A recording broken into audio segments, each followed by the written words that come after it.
할렐루야.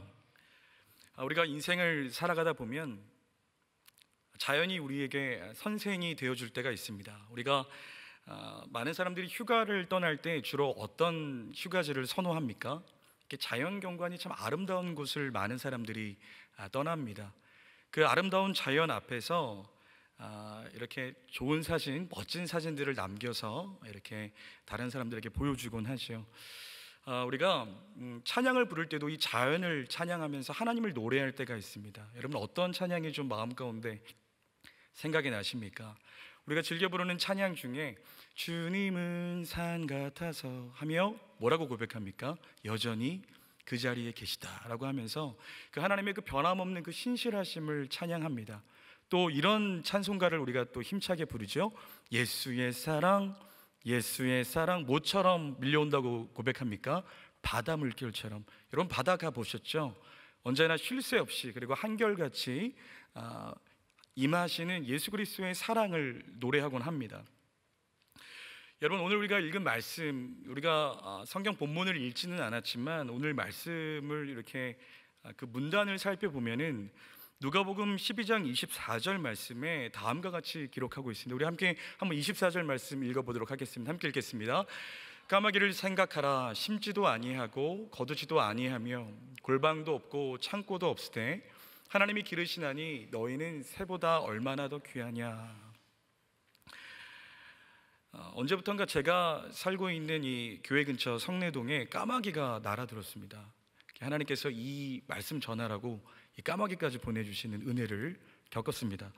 여러분, 이 누가복음에는 까마귀로 되어 있지만 마태복음 6장 26절 상반절에 보면은 공중의 새를 보라라고 말씀하시면서 이 공중에 날아다니는 새들을 보면서 하나님께서 우리에게 교훈을 주기를 원하십니다. 여러분, 제가 강서구에서 1년 정도 사역을 했었습니다. 그때 사역지는 강서구고 저희 집은 이제 일산에 있었는데, 그래서 늘 한강을 건너야 했습니다. 여러분, 이 강서구에서 일산으로 건너는 행주대교를 건너다 보면은 참 멋진 장면을 볼 때가 있습니다. 어떤 장면이냐 하면 많은 철새들이 무리를 지어서 날아다니는 장면을 제가 이렇게 보곤 합니다. 그러면 제가 이렇게 운전을 하면서 그 새들의 표정을 유심히 살펴봅니다. 그런데 어떤 새들 한 마리조차도 그 표정에 이렇게 걱정 근심을 하면서 나르는 새를 못 봤습니다. 그들이 철새이기 때문에 우리가 지금 어디로 과연 날아가고 있는가, 내가 날아가는 그곳에 과연 먹을 것이 있을까? 라고 걱정 근심하며 날개짓을 하는 새를 한 마리도 보지 못했습니다. 여러분, 또 예수님께서는 시각적인 교육을 하십니다. 누가복음 12장 27절 말씀에 보면 다음과 같이 기록합니다. 우리 함께 한 목소리로 읽어보도록 하겠습니다. 백합화를 생각하여 보라. 실도 만들지 않고 짜지도 아니하느니라. 그러나 내가 너희에게 말하노니 솔로몬의 모든 영광으로도 입은 것이 이 꽃 하나만큼 훌륭하지 못하였느니라. 아멘. 여러분, 꽃 좋아하십니까? 여러분, 꽃 좋아하십니까? 내가 꽃인데 무슨 꽃을 좋아하느냐라고 말씀하시는 분이 계실 것 같습니다. 우리 옆에 사람 보시면서 제가 꽃입니다. 함께 한번 말씀 나눠보겠습니다. 네, 제가 꽃입니다.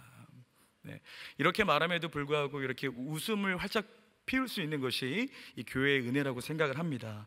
여러분, 여러분 카카오톡 주로 사용하시죠? 이 카카오톡 프로필을 보면은 이 세대마다 이 카카오톡 프로필 사진의 배경을 이렇게 달리한다고 합니다. 여러분, 10대들은 주로 어떤 프로필 사진을 올릴까요?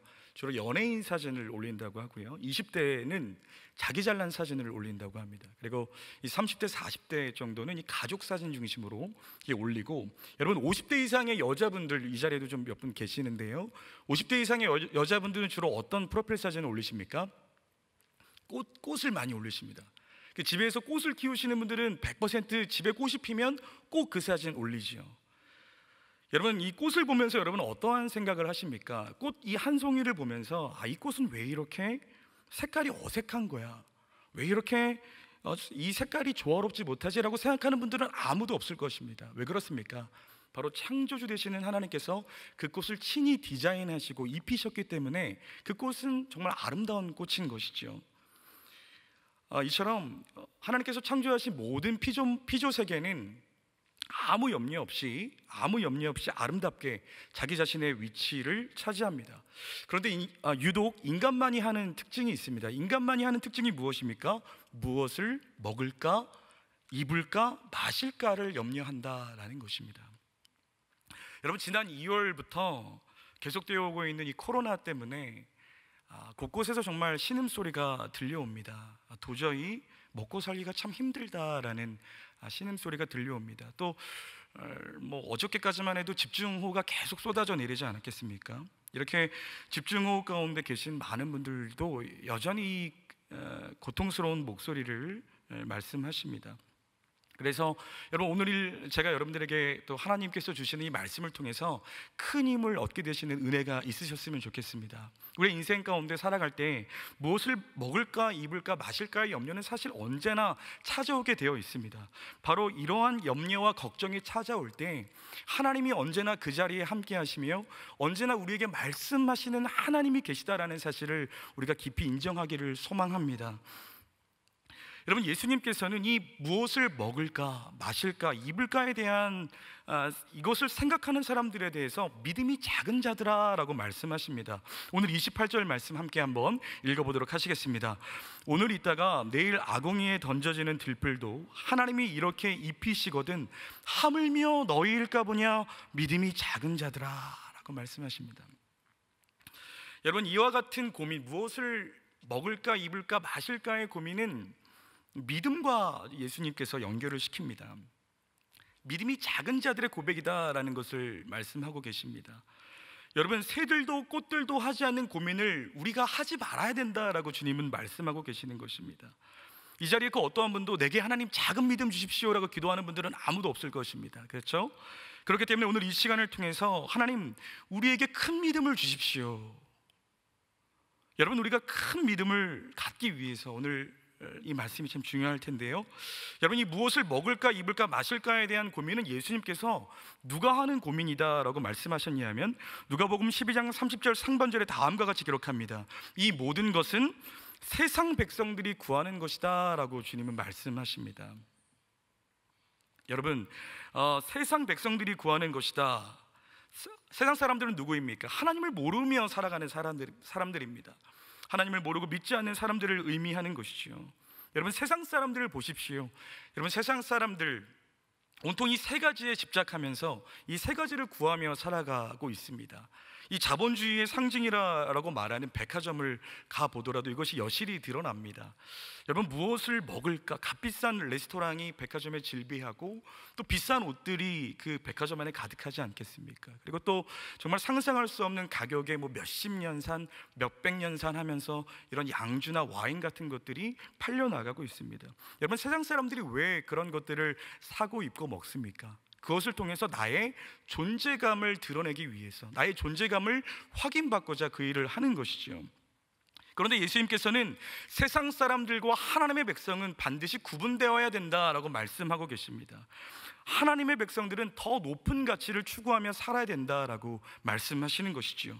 그래서 이 시간 이제부터 큰 믿음을 가지기 위해서 또 하나님의 백성의 정체성을 가지고 살아가기 위해서 무엇이 중요한지 함께 두 가지로 살펴보기를 원합니다. 여러분, 첫 번째, 큰 믿음을 위해서는 아버지를 바로 알아야 합니다. 아버지를 바로 알아야 됩니다. 오늘 말씀에 보면 예수님께서 이 아버지라는 표현을 두 번 언급하십니다. 먼저 12장 30절 하반절에 보면 함께 읽어보도록 하겠습니다. 너희 아버지께서는 이런 것이 너희에게 있어야 할 것을 아시느니라. 32절에도 동일하게 말씀하고 계십니다. 함께 읽어보겠습니다. 너희 아버지께서 그 나라를 너희에게 주시기를 기뻐하시느니라 라고 말씀하십니다. 여러분, 예수님께서는 너희 아버지라고 표현하고 계십니다. 하나님 아버지가 예수님만의 아버지가 아니라 우리의 아버지가 되신다라고 말씀해 주고 있습니다. 여러분에게 있어서 하나님은 어떠한 이 아버지가 되십니까? 우리가 성장을 하면서 육신의 아버지를 떠올려 볼 때가 있을 텐데요. 저에게는 이 9살, 6살, 4살 자녀가 있습니다. 놀랍지 않으십니까?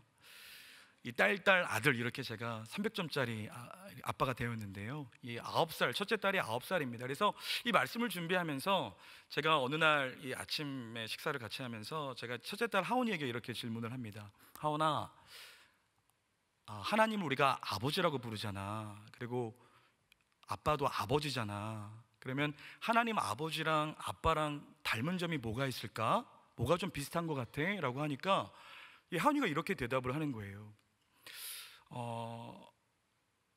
아빠는 하나님 아버지처럼 참 좋은 아빠야 라고 말하면 얼마나 좋겠습니까? 그런데 얘가 아빠 잘 모르겠는데 이렇게 대답을 하는 거예요. 그래서 너무 제가 솔직히 좀 당황을 했습니다. 내가 얘를 어떻게 키웠는데. 그래서 이제 잠시 마음을 좀 추스리고 또 두 번째 이런 질문을 했습니다. 하온아, 그러면 하나님 아버지랑 아빠랑은 어떤 차이점이 좀 있는 것 같아? 라고 물어보니까 이거는 뭐 고민도 안 하고 바로 대답을 하는데 뭐라 그러냐면 아빠는 죄를 많이 짓는데 하나님은 죄를 안 지시잖아 이렇게 말하는 겁니다.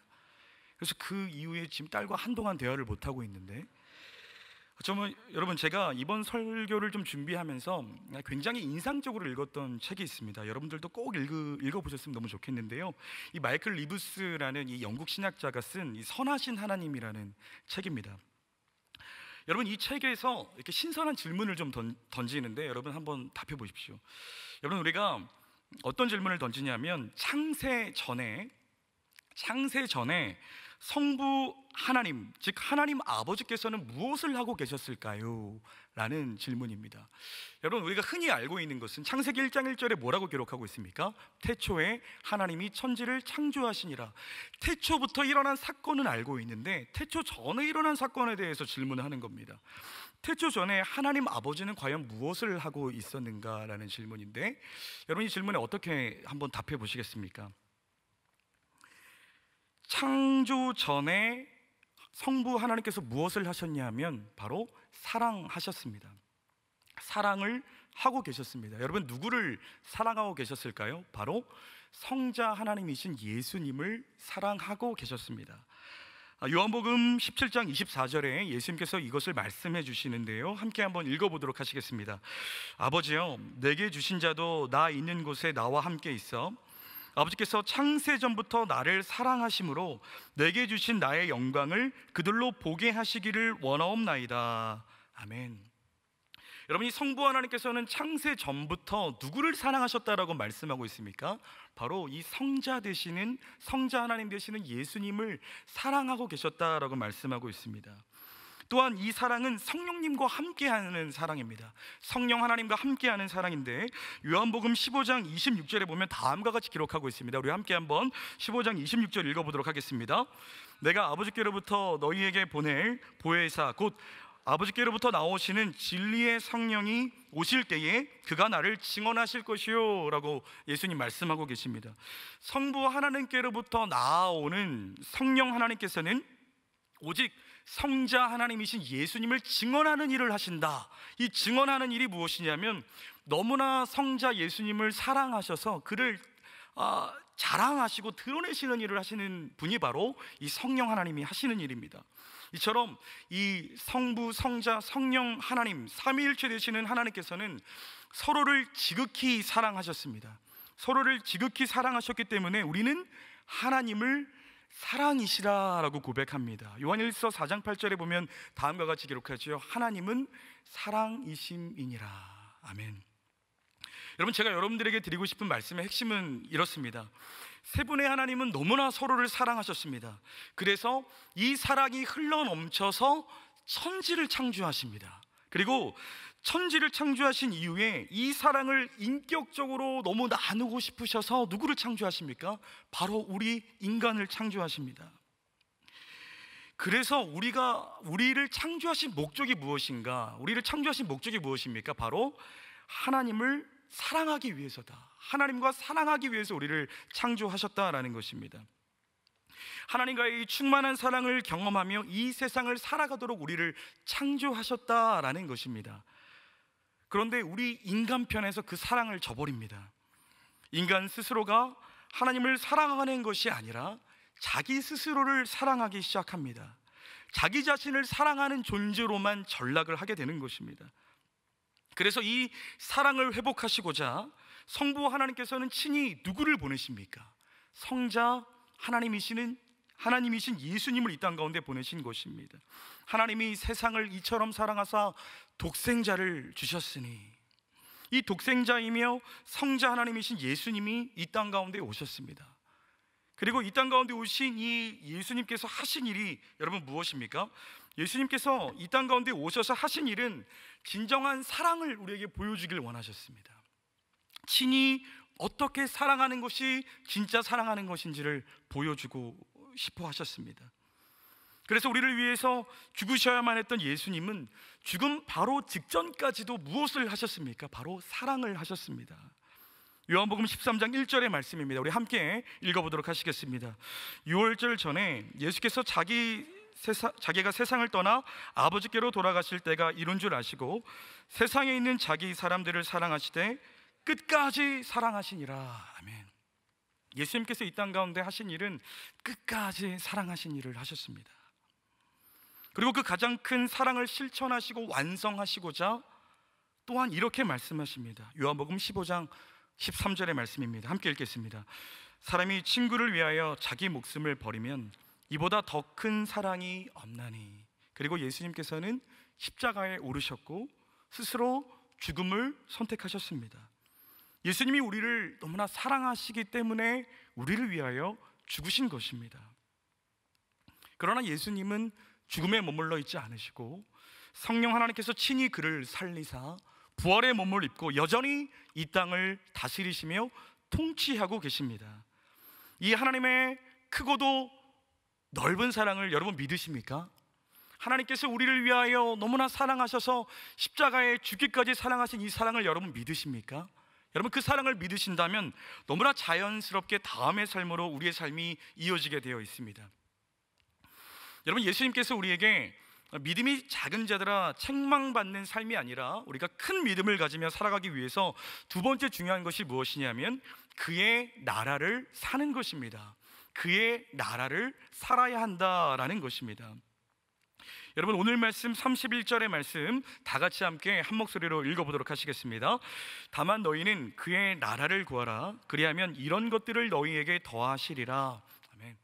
여러분 먼저 우리가 그의 나라를 좀 살펴보기를 원합니다. 여러분 그의 나라, 이 기독교를 관통하는, 성경을 관통하는 중요한 메시지 중에 하나가 바로 이 하나님 나라인데요, 예수님께서 이 땅 가운데 공생애를 시작하실 때 가장 먼저 선포하신 메시지가 바로 이 하나님 나라에 있습니다. 마가복음 1장 15절 말씀에 보면 다음과 같이 기록합니다. 함께 읽겠습니다.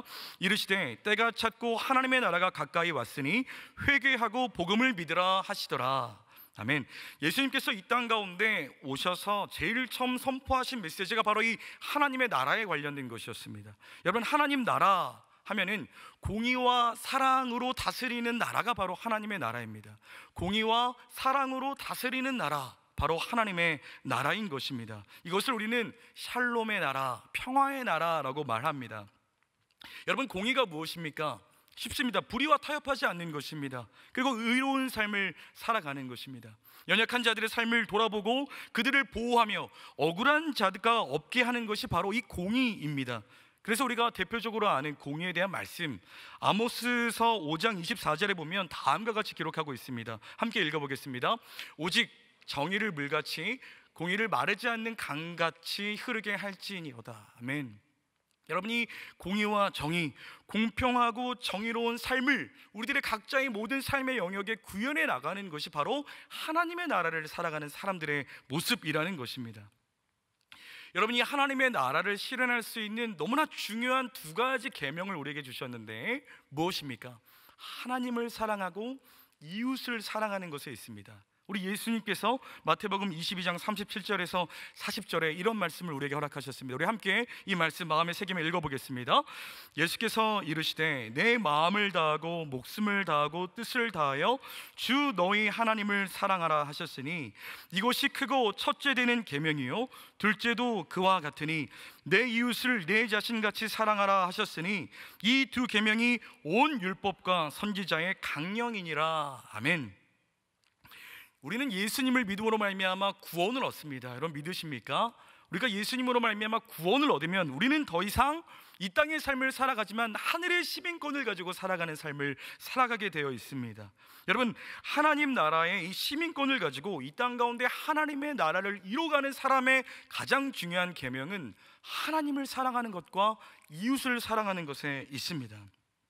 여러분, 이것은 우리가 억지로 되는 것이 아닙니다. 왜냐하면 위에서 언급했던 삼위일체 하나님의 사랑이 우리를 초청하십니다. 우리를 구원하셨다라는 것은 이 삼위 하나님의 사랑에 함께 동참하자라고 말씀하시는 하나님의 초청인 것입니다. 그 하나님의 사랑의 초청을 받아 우리가 구원을 얻게 되는 것인데, 그러면 우리 안에 그 사랑이 차고 넘치게 되어 있습니다. 여러분, 차면 넘치는 것은 너무나 자연스러운 것입니다. 그렇기 때문에 이 넘치는 사랑으로 말미암아 하나님이 기뻐하시는 공의로운 삶을 살아갈 수가 있게 되는 것이고, 또한 이웃을 향한 사랑의 실천으로 나아가는 것은 너무나 자연스러운 것입니다. 여러분, 제가 이번에 설교 말씀을 좀 준비하면서 무엇을 전할까 고민을 하며 기도를 합니다. 그럼 하나님, 어떤 말씀을 전하면 좋을까요? 기도하다가 이 누가복음 말씀을 좀 펴놓고 하나님, 누가복음 안에서 좀 전하고 싶습니다. 그래서 말씀을 쭉 읽어 내려가는데 제가 평소에 참 좋아했던 이 마태복음에는 산상수훈이라고 말씀하시는 이 평지 설교가 마음 가운데 와닿았습니다. 그래서 이 말씀을 계속 곱씹어 보면서 이 말씀을 묵상하기 시작을 합니다. 그런데 제가 전에 알지 못했던 하나님께서 이 말씀을 통해서 또한 깨닫게 해주시는 메시지가 있었는데, 여러분, 이 말씀은 단순히 우리에게 모든 것을 채우시겠다라고 약속하시는 하나님의 위로의 메시지만은 아닙니다. 이 말씀은 여러분, 성경 말씀을 잘 이해하기 위해서 중요한 자세가 무엇이냐면 앞뒤의 어떤 문맥과 맥락을 이해하는 것이 굉장히 중요합니다. 그래서 여러분, 오늘 우리가 다룬 이 본문 말씀 전 본문은 무엇이냐면 어리석은 한 부자의 비유가 등장을 합니다. 어리석은 한 부자의 비유 너무 잘 알고 계시죠?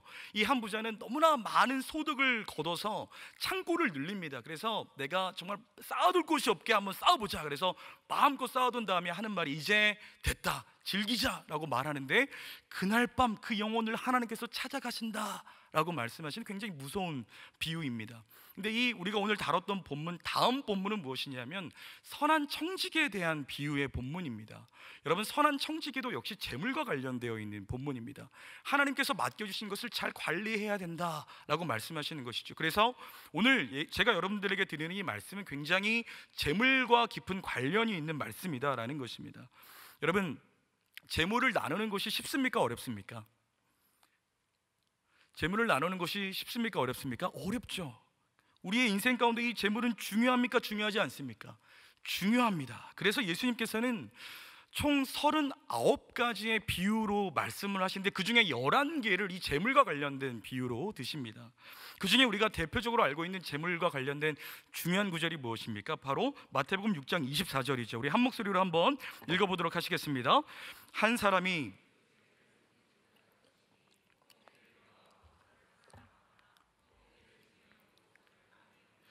너희가 하나님과 재물을 겸하여 섬기지 못하느니라. 너무 잘 알고 있는 말씀이죠. 여러분, 제가 이 재물과 관련돼서 평소에 책을 잘 안 읽는데 또 한번 책을 한번 읽어봤습니다. 제가 이 미국의 목회 상담가인 폴 틀립이 쓴 이 돈과 영성이라는 너무 좋은 책이 있더라고요. 그래서 제가 이 책을 한번 쭉 읽어봤습니다. 여러분, 이 책도 한번 꼭 읽어보셨으면 좋겠는데, 여러분, 이 무엇을 먹을까, 입을까, 마실까의 이 문제는 사실 재물과 깊은 관련이 있다라고 말합니다. 뭐 쉽게 생각할 수 있습니다. 재물이 있어야 먹을 걸 사고 입을 걸 사고 마실 걸 사지 않겠습니까? 그런데 이 책에서는 재물의 문제가 결국은 마음의 문제요, 예배의 대상의 문제다라고 우리에게 날카롭게 지적을 합니다. 여러분, 내가 어떤 소비를 하고 있는가, 내 소비 패턴과 구조가 무엇이냐, 어떠냐에 따라서 나는 무엇을 예배하고 있는지를 너무나 정확하게 알 수 있다라고 이 저자는 이야기를 합니다. 여러분, 나만을 위한 소비, 그리고 나를 위해서 필요 이상의 것들을 구매하는 그런 욕심, 그리고 내 마음의 욕심을 채우기 위해서 무엇인가 계속 부채가 쌓여가고 있다면 그것은 바로 나의 나라, 나 중심의 나라를 섬기고 있다라고 이 저자는 이야기를 합니다. 저도 이 대목에서 사실 살짝 찔림을 좀 받았습니다. 저도 이 소소한 쇼핑을 좀 즐겨하는 편인데요, 제가 과거에는 이 SM 소속이었습니다. 이 스몰 마인드라고, 제가 이 스몰 마인드 그룹은 아무나 이 멤버십 주지 않는데요. 제가 큰 액수는 막 지르지 못하고 이 소소한 이 쇼핑을 참 좋아합니다. 근데 제가 이제 아내랑 많이 대화를 나누는데, 아내랑 대화를 나누던 중에 아내가 스치듯이 이런 뭐가 필요하다 이런 말을 합니다. 그러면 제가 그 아내의 말이 땅에 떨어지지 않게 하기 위해서 바로 제가 막 이게 막 가격 비교를 하면서 막 찾습니다. 그러면은 제일 싸고 딱 바로 그 물건을 찾으면 여보 찾았어요 라고 말하면서 무슨 보물을 찾았듯이 그렇게 아내한테 외칩니다. 여러분, 그 순간에 딱 결제하는 그 순간에 그 쾌감 여러분 잘 알고 계시죠? 그렇죠? 근데 그 쾌감이 여러분 오래 갑니까? 오래 가지 않습니까? 다 그때뿐이지 않겠습니까? 여러분 한번 생각해 보십시오. 여러분 집에 있는 냉장고를 한번 생각해 보라라고 이야기합니다. 여러분, 냉장고 안에서 혹시 좀 이렇게 먹지 않아서 이게 썩어져서 버려지는 이 음식물들이 많다면, 또 혹은 여러분들의 옷장에 입지 않고 쌓여지는 옷들이 점점 많아진다면, 만약 그렇다면 하나님께서 내게 주신 이 재물을 잘 관리하고 있지 못하다라고 점검해야 된다라고 말하고 있습니다. 여러분, 이 문제를 해결하기 위해서 가장 중요한 것은 무엇입니까? 이 문제를 해결하기 위해서는 이 재정이 나로부터가 아니라 하나님께로부터 왔다라는 것을 인정하는 것이 너무나 중요합니다. 여러분 한번 뒤돌아서 생각해 보십시오. 여러분들이 가지고 계시는 그 물질, 이 재정, 이 재물의 소유권이 정말 여러분의 것이 맞습니까? 나의 재능으로, 나의 노력으로, 나의 애씀으로 이것을 어떻게 모았는데요? 라고 말씀하시는 분이 계실 겁니다. 여러분, 그 재능은 누가 주신 겁니까? 그리고 여러분들이 정말 애쓰고 노력할 수 있는 그 정신과 건강은 과연 누구로부터 온 거냐라는 것입니다. 하나님으로부터 온 것입니다. 여러분, 이 마음을 우리가 가질 때에, 이 마음을 우리가 인정할 때에 우리는 선하고 충직한 청지기로서의 삶을 살아갈 수 있습니다. 바로 이런 정체성을 가질 때에 나의 물질을 나만을 위해서가 아니라 하나님의 나라를 위해서 쓸 수 있게 됩니다. 나의 도움을 필요로 하는 누군가에게, 가난한 누군가에게 그 물질을 흘려보내게 됩니다. 이것이 바로 하나님이 기뻐하시는 것입니다.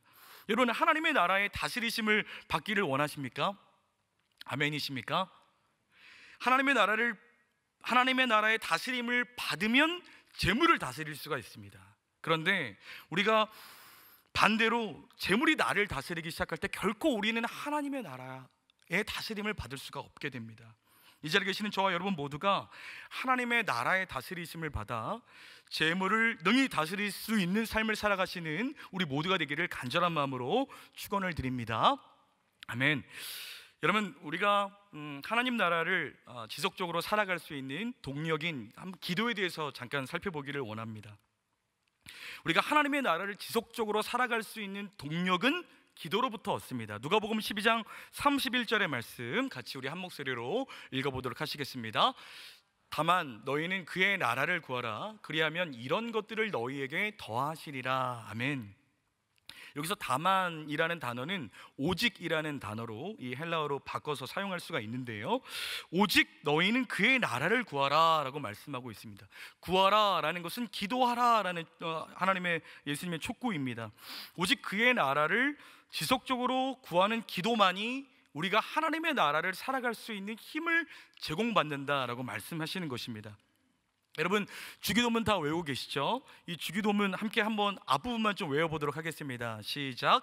하늘에 계신 우리 아버지여, 이름이 거룩히 여김을 받으시오며 나라가 임하시오며 뜻이 하늘에서 이루어진 것 같이 땅에서도 이루어지이다. 아멘. 여러분, 우리가 주기도문을 고백하는 이유는 이 주기도문대로 살기를 원한다라는 고백입니다. 그런데 우리가 이 마음을 담지 않으면, 여러분, 주기도문에서 기도자를 한번 빼보십시오. 뭐가 남습니까? 주문이 남죠. 그렇죠? 우리가 이 주기도문의 진정한 이 마음을 가지고 기도하지 않으면 이것은 그냥 하늘을 그냥 울리는 그런 주문과도 같은 것이 됩니다. 여러분, 주기도문에 보면 나라가 임하시오며 라고 기록하고 있습니다. 여러분, 이 나라가 임하시오며 라고 할 때 아니요, 저는 하나님의 나라가 임하는 것을 원치 않습니다 라고 말하는 사람은 한 분도 없을 줄로 믿습니다. 뜻이 하늘에서 이루어진 것 같이 땅에서도 이루어지이다 라는 이 고백, 하나님의 나라에서 이루어지는 하나님의 뜻이 이 나라, 이 땅 가운데 이루어지기를 간절히 원합니다 라는 이 고백을 우리는 날마다 합니다. 여러분, 이 주기도문은요, 예수님이 실제로 기도하신 내용입니다. 예수님이 실제로 기도하신 내용인데, 예수님께서도 이 땅 가운데 기도를 하실 때 먼저 하나님의 나라를 위해서 기도하셨다라는 것입니다. 바로 오직 하나님의 나라를 먼저 구하는 그 기도, 나의 삶에, 나의 모든 사역 속에, 나의 오늘 하루 한날의 모든 삶 속에, 그리고 나라와 민족 가운데 하나님의 나라가 임하시기를 예수님은 날마다 기도하셨다라는 것입니다. 우리 역시도 이 하나님의 나라를 구하는 기도가 날마다 가장 최우선적으로 올려드리는 우리의 기도가 되기를 소망합니다. 여러분, 우리 모두는 예수님을 처음 만났던 그 추억이 있습니다. 그 기억이 있습니다. 정말 내 모든 것을 다 드려도 아깝지 않을 정도로 우리가 그런 순수한 고백을 하나님 앞에 올려드렸던 추억이 여러분 다 있으실 것입니다. 그 고백이 있으실 것인데, 근데 어느 순간 우리의 마음 가운데 이 고백이 식어지고 하나님의 나라를 살기보다는 나의 나라 혹은 세상 나라를 살고 있는 우리들의 모습은 혹시 없는지 함께 한번 생각해 봤으면 좋겠습니다. 여러분, 이것은 이스라엘 백성들에게 너무나 정확하게 드러나는데요, 여러분, 이스라엘 백성들은 당시 애굽의 노예로서 애굽의 압제로부터 하나님의 크신 은혜로 출애굽을 경험한 민족입니다. 이것은 사탄의 나라에서 하나님의 나라로 옮겨진 놀라운 영적인 사건입니다. 여러분, 광야에서 이스라엘 백성들은 하나님의 놀라운 기적을 체험했습니다. 여러분, 생각해 보십시오. 나의 눈앞에서 홍해가 갈라진다. 그리고 광야의 길을 걷는데 늘 구름 기둥과 불 기둥이 나를 따른다. 늘 하나님의 나타나시는 하나님의 그 현현, 시내산에 강하게 임하시는 하나님의 나타나심을 이스라엘 백성들은 늘 목도했습니다. 놀라운 기적을 체험한 민족이 바로 이스라엘 백성들이었습니다. 그럼에도 불구하고 그들이 광야에서 행한 것은 무엇입니까? 무엇을 먹을까, 입을까, 마실까의 이 문제에 직면하면 어김없이 원망과 불평을 토로합니다. 그런데 하나님께서 행하신 놀라운 기적은 무엇입니까? 그들을 하늘의 만나와 메추라기로 먹이시고 또 이 반석에서 물이 터져나와 마시게 하시며 그들의 옷과 발이 헤어지지 아니하도록 주님은 그들을 지키셨습니다. 여러분, 하나님께서는 이 모든 이스라엘 백성들을 먹이고 입히시고 마시게 하실 수 있는 능력의 하나님이신 줄로 믿습니다. 그 하나님이 오늘날 저와 여러분들의 동일한 하나님이 되어주시는 줄로 믿습니다. 그런데 우리는 이스라엘 백성들이나 우리 마음 가운데 가장 큰 문제가 무엇이냐 하면 먼저 구할 하나님의 나라를 온전히 우리의 마음 가운데 구하고 사모하지 않는다는 데 있습니다.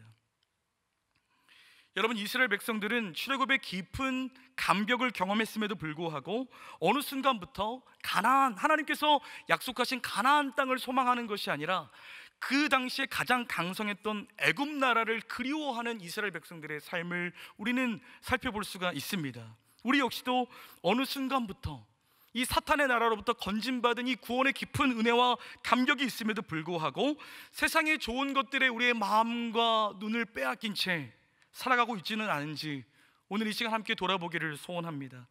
그러하기에 오늘 이 예배 시간에 우리가 간절히 하나님 앞에 결단하며 나아가기를 소망합니다.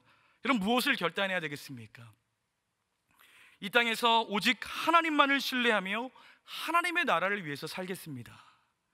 더 이상 세상의 눈을 돌리지 아니하고 내 안에 세상 나라를 추구하며 살아가지 않겠습니다. 세상을 살아가지만 하나님의 나라를 위해 살겠습니다. 나에게 주신 것을 내 것으로 여기지 아니하고 나의 것을 아낌없이 나누는 삶을 살겠습니다. 여러분, 이 고백이 여러분 모두의 고백이 되시기를 간절한 마음으로 축원을 드립니다. 우리가 날마다 이 기도를 하나님 앞에 올려드릴 때에 하나님께서 우리에게 말씀하십니다. 무엇이라고 말씀하십니까? 누가복음 12장 31절의 말씀입니다. 함께 한 목소리로 읽겠습니다. 그리하면 이런 것들을 너희에게 더하시리라. 아멘. 여러분, 이것은 무엇을 말씀하시냐면 우리가 구하지 않아도 놀라운 복을 주시겠다라고 말씀하고 계십니다. 왜냐하면 우리에게 필요한 것을 나보다 더 하나님 아버지가 잘 알고 계시기 때문에 그렇습니다. 여러분, 이 사실을 사도 바울은 너무나 정확히 알고 있었습니다. 사도 바울이 빌립보서 4장 19절과 20절에 고백한 내용이 무엇입니까? 우리 함께 고백하도록 하시겠습니다. 나의 하나님이 그리스도 예수 안에서 영광 가운데 그 풍성한 대로 너희 모든 쓸 것을 채우시리라.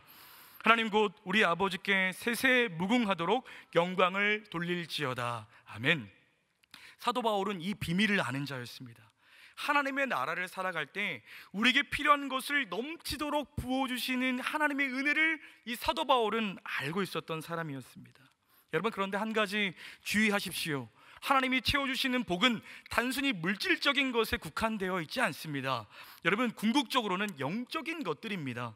여러분, 아무리 많은 것을 가졌다 한들 행복하지 않은 사람들 우리 주변에서 많이 만나봅니다. 여러분, 왜냐하면 세상의 것들로는 결코 궁극적인 만족과 감사가 없기 때문에 그렇습니다.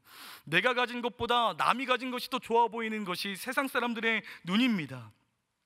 결코 물질적인 것이 궁극적으로 영적인 만족을 주지 못합니다. 그런데 하나님의 사람들은 어떻습니까? 주신 것에 만족합니다. 주신 것에 감사합니다. 주신 것을 자족합니다. 그러므로 하나님의 자녀인 우리는 이 세상을 살아가지만 하늘을 사는 사람처럼 살아갈 수 있게 되는 것입니다. 이 땅의 것은 유한하지만 하늘의 것은 날마다 새롭습니다. 그런데 하늘의 것들을 하나님 아버지께서는 우리에게 주시기를 기뻐한다라고 예수님 말씀하고 계십니다. 누가복음 12장 32절 말씀 우리 한 목소리로 읽어보도록 하시겠습니다. 적은 무리여 무서워 말라. 너희 아버지께서 그 나라를 너희에게 주시기를 기뻐하시느니라. 아멘. 여러분, 믿으시죠? 아멘. 그런데 예수님께서는 유독 적은 무리여라고 말씀하고 계십니다. 여러분, 이렇게 살아가는 사람들, 이렇게 하나님의 나라를 사모하며 살아가는 사람들이 적어 보일 수 있습니다. 그리고 그와 같이 산다라는 것이 무모해 보이고 또 혹은 무서워 보일 수 있습니다. 과연 양육강식 적자 생존이 지배하는 이 세상에서 살아남을 수 있을까? 충분히 생각해 볼 수가 있습니다. 그런데 이 땅의 궁극적인 통치자 되시는 예수님께서는 우리에게 이렇게 말씀하고 계십니다. 너희 아버지께서 그 나라를 너희에게 주시기를 기뻐하시느니라. 아멘. 하나님 아버지께서는 이렇게 살아가는 자들에게 하나님의 나라의 것을 주시기를 너무나 기뻐하신다라고 말씀하고 있는 것입니다.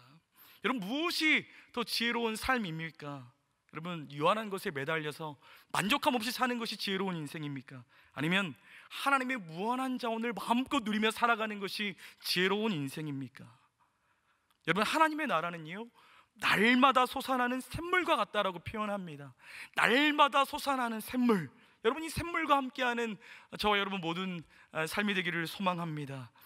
여러분, 하나님께서 우리를 구원하셨다라고 한다면 우리의 구원을 완성하는 그 순간까지 우리의 모든 삶을 풍성히 채우고도 남게 하시는 하나님의 은혜가 우리 모두에게 임하게 되시기를 주님의 이름으로 축원을 드립니다. 여러분, 인간의 삶 속에는 언제나 이 결핍과 상실의 문제가 큽니다. 우리에게 먹을 것, 입을 것, 마실 것과의 싸움은 늘 따라다닙니다. 때로는 이와 같은 결핍과 상실의 문제를 뛰어넘는 상상할 수 없는 일들이 우리 주변에 벌어질 때가 있습니다. 그것은 바로 죽음의 문제인데요. 여러분, 이 문제에서 가장 극심한 고통을 주는 것은 바로 자식이 먼저 죽는 슬픔이라고 합니다. 여러분, 저는 이 시간 이와 같이 큰 아픔을 겪은 한 분을 소개하고 말씀을 마치고자 합니다. 바로 미국의 기독교 철학자 이 니콜라스 월터스토프라는 분이신데요. 여러분, 그에게는 5명의 자녀가 있었다고 합니다. 그런데 그 중에 한 아들인 에릭이 26살 때에 이 오스트리아로 등산을 갔는데 너무 이 도전심과 모험심이 충만했던 아들이었다라고 합니다. 그래서 오스트리아의 한 산을 등정하기 위해서 갔는데 미끄러지는 사고를 당해서 죽음에 이르게 되었다라고 합니다. 여러분, 예일대 대학원에서 건축을 공부하며 장래가 굉장히 촉망됐던 그런 아들 에릭의 죽음, 그 슬픔. 아버지 월터스토프는 자신의 인생을 전과 후로 나눈다면 이 아들의 죽음이 있다라고 이야기합니다. 너무나 큰 충격과 너무나 큰 슬픔이었죠. 바로 그때 아들을 추모하고자 한 책을 씁니다. 나는 사랑하는 사람을 잃었습니다 라는 책을 씁니다. 여러분, 저도 이 책을 읽어봤는데요, 책을 쭉 보는데 시집도 아닌데 빈 공간이 너무 책에 많았습니다. 저는 사실 그 책을 깊이 공감할 수가 없었습니다. 왜냐하면 자녀를 잃은 슬픔을 어떻게 제가 도저히 상상할 수 있겠습니까? 여러분, 그 후에 니콜라스 월터스토프는 올해 나이 89세에 자신의 회고록 경이로운 세상에서라는 책을 얼마 전에 출간하였습니다. 저는 그 책에서 자식 잃은 슬픔이 담긴 부분을 읽으면서 왜 그렇게 앞선 책에 빈 공간이 많았는지를 깨닫게 되었습니다. 그것은 바로 너무나 가슴에 큰 구멍을 안고 살아가는 아버지의 마음, 그 슬픔을 표현하기 위해서 책에는 빈 공간이 너무 많았다라는 것입니다. 그가 사랑하는 아들 에릭을 잃은 후 살아온 37년의 세월 동안 인생의 끝자락을 살아가고 있는 지금 그가 남긴 고백은 다음과 같습니다.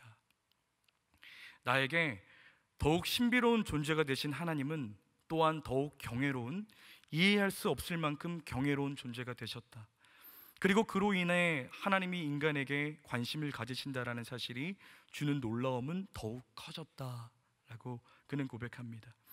산산이 부서져 내리는 그 슬픔에서 체득한 비밀은 경이로운 세상을 운영하시는 하나님의 경외로움이었습니다.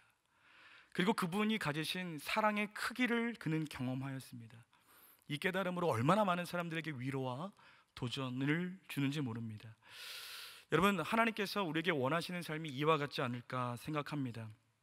사랑이신 하나님을 믿고 신뢰하며 그분의 뜻 가운데 살아가는 하나님의 나라를 사는 삶, 세상에서는 결코 이해할 수 없는 이 경이로우신 하나님을 경외하며 사는 삶, 온 세상에서 그 누구도 감히 상상할 수 없는 가장 큰 슬픔을 겪으신 독생자 예수 그리스도를 십자가에 못 박혀 죽이실 수밖에 없으셨던 아버지의 그 절절한 사랑을 간직한 삶, 그 사랑을 받은 날마다 나의 삶 속에 그 사랑을 고백하며 하나님의 나라를 우리의 삶 속에 이뤄가는 그런 삶, 내 주변에 힘든 사람들, 눈물 흘리는 사람, 도움이 필요로 하는 사람 그냥 지나치지 않고 손을 내밀어 줄 수 있는 사람, 내 것을 내 것으로 여기지 아니하고 하나님의 손이 되어 눈에 보이지 않지만 살아계신 하나님의 손길이 되어줄 수 있는 그런 삶, 이런 삶이 저와 여러분 모두의 삶이 되시기를 주님의 이름으로 축원을 드립니다. 오늘 말씀을 준비하면서 이 찬양을 여러분 함께 고백하길 하고 싶었습니다. 더 원합니다 라는 찬양인데요, 이 찬양의 후렴 마지막 가사에 보면 이런 가사가 있습니다. 주님께로 날 이끌어 주소서라는 고백이 있습니다. 여러분, 우리가 하나님을 사랑하지만 하나님이 먼저 우리를 사랑하시기 때문에 우리가 사랑할 수 있습니다. 그리고 그 사랑으로 우리가 하나님의 나라를 살아갈 수가 있습니다. 사랑을 먼저 깨닫는 것, 이것이 우리의 삶을, 하나님의 나라의 삶을 살아가게 하는 삶이 되는 줄로 믿습니다. 우리 함께 이 찬양 하나님 앞에 올려드리시겠습니다. 예수 사랑합니다.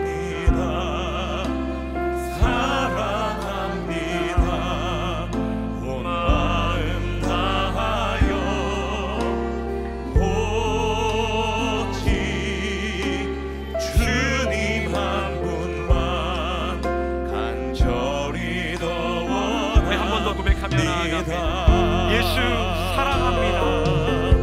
예수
목소리로 기도하며 나아가실 때에 하나님, 주님을 더 사랑하기를 원합니다. 주님을 더 사랑하기를 원합니다. 아버지의 사랑을 더 깊이 깨닫기를 원합니다. 그 자식을 친히 십자가에 달려 죽게 하실 수밖에 없으셨던 아버지의 사랑이 더 내 마음 가운데 찾아들기를 소망합니다. 주님 먼저 나에게 사랑으로 찾아오실 때 내가 주님을 사랑할 수 있음을 고백합니다. 주님 나를 먼저 사랑하셨을 때에 내가 주님을 사랑하며 내가 하나님 나라 사는 것을 주저하지 않을 수 있는 줄로 믿습니다. 더 이상 세상 나라에 내 마음의 눈을 팔지 않게 도와주시고 내 마음을 빼앗기지 않게 도와주시고 하나님의 나라를 사랑하게 하여 주시어서 날마다 샘솟는 하나님의 사랑으로 우리의 날마다의 삶을 살아가는 은혜가 우리 모두에게 있게 하여 주시옵소서. 우리 간절한 마음으로 주 이름 부르며 기도하며 나아갑니다. 주여, 살아계신 아버지 하나님, 오늘 이 시간 하나님께서 우리에게 베풀어 주시는 놀라운 은혜와 사랑을 다시 한번 마음 가운데 온전히 새기며 나아가기를 간절한 마음으로 바라고 소원합니다. 하나님 아버지 온전히 역사하여 주시옵소서. 충만한 하나님께서 우리 가운데 온전히 함께하여 주시옵소서. 주님께서 우리에게 베풀어 주시는 놀라운 하나님의 그 은혜와 사랑을 더 우리 마음 깊은 곳에 깨닫고 더 하나님 앞에 가까이 나아가게 되기를 간절한 마음으로 바라고 소망합니다. 주님, 오늘 우리에게 주신 말씀 하나님의 나라 하나님의 그 영광을 위한 아버지 우리들의 삶이 되게 도와주시기를 원합니다. 하나님의 나라를 사랑하는 것, 하나님의 나라를 사랑하는 것은 오직 하나님의 나라, 하나님이 나를 너무나 사랑하신 그 사랑에 기반하는 줄로 믿습니다. 예수 그리스도께서 나를 사랑하신 그 십자가의 사랑을 가지고 하나님의 나라를 사랑하도록 인도하여 주시옵시고 하나님 세상을 사랑하지만 하나님 나라를 사랑할 수 있는 우리들의 모든 삶이 되도록 주여 인도하여 주시고 우리에게 새 힘을 허락하여 주시고 새 능력을 우리에게 풀어주시기를 간절한 마음으로 바라고 소망하오니 주여 역사하여 주시옵소서. 사랑과 은혜가 충만하신 아버지 하나님 감사드립니다. 오늘 우리에게 말씀하여 주셔서 감사드립니다. 하나님, 우리가 주님의 구원의 깊은 은혜와 감격을 알매도 불구하고 그 구원의 그 은혜의 삶을, 그 사랑의 삶을 살아가지 못한 우리들의 연약함을 불쌍히 여겨 주시옵소서. 하나님, 예수님께서 친히 우리 가운데 찾아오사 우리에게 사랑을 베풀어 주시는 줄로 믿습니다. 그 사랑에 힘입어 우리가 하나님의 나라를 살아가게 하여 주시옵시고 이 땅에 발을 붙여 살아가지만 하늘을 살아가는 자들이 되게 하여 주시옵소서. 세상의 모든 사람들이 하나님이 어디 있느냐라고 물어올 때에 나의 삶이 하나님을 드러내는 삶을 살아가도록 인도하여 주시옵소서. 재물의 마음을 빼앗기지 아니하고 재물을 다스리는 삶을 살아가도록 인도하여 주시옵소서. 우리 주변에 수많은 사람들에게 하나님의 살아계심을 우리들의 모든 삶 가운데 드러내기를 간절한 마음으로 바라고 소망하오니 그 힘과 능력을 이 자리에 계신 모든 분들 위해 허락하여 주시옵소서. 이제는 우리 구주 예수 그리스도의 은혜와 하나님 아버지의 다함없는 사랑과 성령 하나님의 위로교통 충만하심의 역사가 아버지의 사랑을 깨달아 그 사랑을 구하며 그 사랑 안에 거하며 나아갈 때에 하나님의 나라를 살아가게 하시는, 이 땅의 것에 마음을 빼앗기지 아니하고 하나님의 나라를 살아가게 하실 그 삶을 살아가기로 다짐하며 나아가는 우리 주변에 수많은 도움이 필요로 하는 그 손길에 하나님의 손길로 나의 삶을 드리기로 다짐하며 나아가는 이 자리에 머리 숙인 모든 우리의 권속 한 분 한 분 머리 위에 이제부터 영원토록 함께 계시기를 축원하옵나이다. 아멘.